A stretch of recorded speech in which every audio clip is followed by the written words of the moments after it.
ماں باپ جب اولاد کی بچپن سے ہی صحیح تربیت کرے تو اللہ کریم بچپن سے ہی اولاد کو عام بچوں کے مقابلے میں نکھار دیتا ہے، اور اتنا سنوارتا ہے، اتنا نکھارتا ہے کہ پھر زمانہ اسی اولاد کا تذکرہ کرتا ہے اور اس اولاد کا ذکر خیر قیامت تک باقی رہتا ہے۔ مثال کے طور پر ہمارے غوث اعظم جیلانی رحمۃ اللہ تعالیٰ علیہ کی ذات مبارکہ کو دیکھیں کہ آپ کا بچپن کتنا حسین گزرا۔ اگرچہ بچپن سے ہی ولی تھے، مادرزاد ولی پیدا ہوئے، لیکن انسان تو تھے نا۔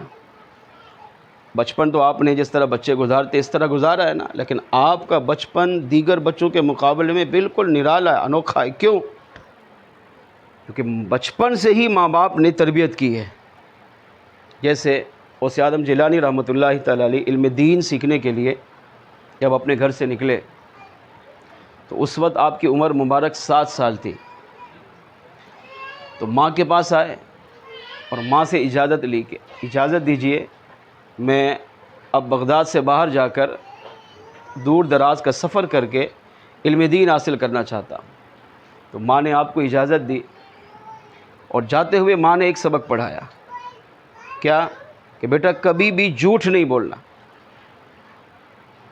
اب یہ تربیت کون کر رہا ہے؟ ماں باپ۔ اب دیکھیں ایک ہی جملہ ہے، جھوٹ نہیں بولنا کبھی۔ اب اس جھوٹ کی نہ بولنے کی برکت دیکھیں کیسی ظاہر ہوئی کہ آپ جب قافلے میں شریک ہو گئے تو راستے میں ڈاکو نے حملہ کیا اور سب کا مال لوٹا، اور ایک ڈاکو جو ہے وہ غوث اعظم جیلانی رحمۃ اللہ تعالیٰ علیہ کی بارگاہ میں حاضر ہوا۔ اس نے بھی آپ کو پکڑا اور کہا کہ تمہارے پاس کیا ہے؟ اچھا، ایک فطرتی بات ہے، ڈاکو کو دیکھ کر بندہ ویسے ہی ڈر جاتا ہے، اس کی کیا حالت ہو جاتی ہے آپ سمجھ سکتے ہیں۔ بڑے کی حالت خراب ہو جاتی ہے کہ اس کے ہاتھ میں گن بھی ہو، پسٹل بھی ہو، یا اس دور کے حساب سے تلوار بھی ہو، تو چھوٹے کا حال کیا ہوگا؟ لیکن غوث اعظم جیلانی رحمۃ اللہ تعالیٰ علیہ ڈرے نہیں، گھبرایا نہیں، بلکہ اس سے جو پوچھا آپ نے سچ سچ بتا دیا۔ اس نے کہا تمہارے پاس کیا ہے؟ تو آپ نے فرمایا میرے پاس 40 دینار ہیں۔ اس نے آپ کی تلاشی لی تو اس کو دینار نہیں ملے، تو اس کو بڑی حیرت ہوئی کہ پہلا بچہ دیکھا ہے کہ لوگ ہم سے مال چھپاتے ہیں، جھوٹ بولتے ہیں، ایک سچ کو چھپانے کے لیے 100 جھوٹ بولتے ہیں، لیکن یہ پہلا بچہ دیکھا ہے کہ ہے بچہ لیکن سچ بول رہا ہے، نہیں میرے پاس دینار ہیں، دینار سونے کے سکے، اور وہ بھی ایک نہیں 40۔ اب سوچیں کتنی بڑی رقم ہوگی۔ تو ڈاکو کو بڑی حیرت ہوئی، اس نے آپ کو پکڑا اور سردار کے پاس لے کر آیا، اور یہ سارا ماجرا پیش کیا کہ سب سے مال لے لیا ہے، مگر یہ بچہ کہہ رہا ہے میرے پاس 40 دینار ہیں، مگر میں نے تلاشی لی ہے دینار ملے نہیں ہیں۔ تو سردار کو بڑی حیرت ہوئی، اس نے آپ کو قریب بلایا اور کہا بیٹا کہ بتاؤ تمہارے پاس کیا ہے؟ فرمایا 40 دینار ہیں۔ تو اس نے کہا کہاں ہیں؟ تو آپ نے ماں نے کپڑے کے اندر سے اس کو تھیلا بنا کر، جیب بنا کر اندر کی طرف سے اس میں دینار ڈالے، اس کو سی دیا۔ تو آپ نے باقاعدہ ڈاکو کے سردار کو دکھایا کہ یہ ہے جو میری ماں نے مجھے یہاں سی کر دی ہے۔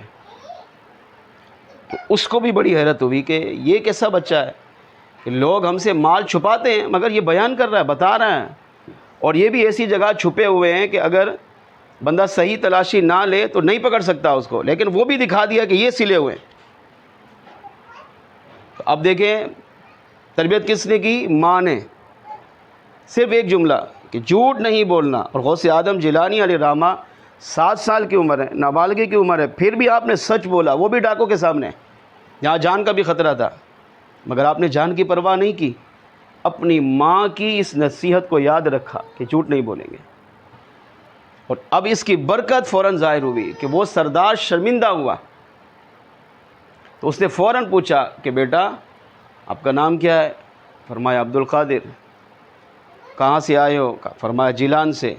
اچھا یہ بتاؤ تمہیں کس نے کہا کہ جھوٹ نہیں بولا؟ تم چاہتے تو جھوٹ بول سکتے تھے، چھپا سکتے تھے۔ فرمایا میری ماں نے رخصت ہوتے ہوئے کہا بیٹا سفر پر جا رہے ہو لیکن میری نصیحت یاد رکھنا، کبھی جھوٹ نہیں بولنا۔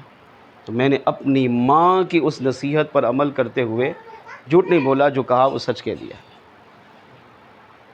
تو ڈاکو کے سردار نے جب یہ جملہ سنا تو اب یہ جملہ اس سے دل پہ لگا۔ اس نے کہا ایک 7 سال کا بچہ ہے، یہ اپنی ماں سے اتنی محبت کر رہا ہے، ماں سے اتنی وفا کر رہا ہے کہ ماں نے کہا جھوٹ نہیں بولنا تو بچہ نہیں بول رہا، تو ہم تو اپنے رب کی بارگاہ میں کتنا جھوٹ بول رہے ہیں۔ اس کو یہ ڈر ہے کہ اگر میں جھوٹ بولوں گا تو میں اپنی ماں سے وعدہ خلافی کر بیٹھوں گا، اور میری ماں اگر مجھ سے ناراض ہو گئی تو اللہ مجھ سے ناراض ہو جائے گا، اس کو اتنی فکر ہے۔ تو ہم تو ساری زندگی لوگوں کا مال لوٹتے ہیں، لوگوں کو تکلیف پہنچاتے ہیں، لوگوں کو پریشان کرتے ہیں، ہم اللہ کی بارگاہ میں کیا جواب دیں گے؟ مورخین کہتے ہیں کہ وہ خود شرمندہ ہوا، غوث اعظم جیلانی علیہ الرحمہ کے قدموں میں گرا اور سچی توبہ کر کے ایک نئے سرے سے باکردار مسلمان بنا۔ اور جب اس کے شرکاء نے دیکھا کہ ہمارا لیڈر، ہمارا سرداری اب یہ تائب ہو چکا ہے، تو سب نے غوث اعظم جیلانی رحمۃ اللہ تعالی علیہ کی بارگاہ میں حاضری دی، سچی توبہ کی، اور خالی توبہ نہیں، سچی توبہ۔ سچی توبہ کا مطلب علماء کہتے ہیں کہ یہی 40 افراد جو ڈاکو تھے، جن کا مقصد ہی لوٹ مار کرنا تھا، ان لوگوں کو بھی چھوڑا، ان کا لوٹا ہوا مال بھی واپس کیا، سچی توبہ بھی کی، اور اپنی بقیہ ساری زندگی اللہ کی عبادت میں گزاری۔ اور اتنی عبادت کی کہ وہی ڈاکو کا سردار جو زمانے میں بدنام زمانہ تھا، بعد میں یہ زمانے کا بہت بڑا اللہ کا ولی بنا۔ اس سے پتہ چلا کہ ماں باپ کی ایک تربیت بچے کو بھی نکھارتی ہے، اور اس بچے کی وجہ سے کتنی نسلوں کو سنوار دیتی ہے۔ اسی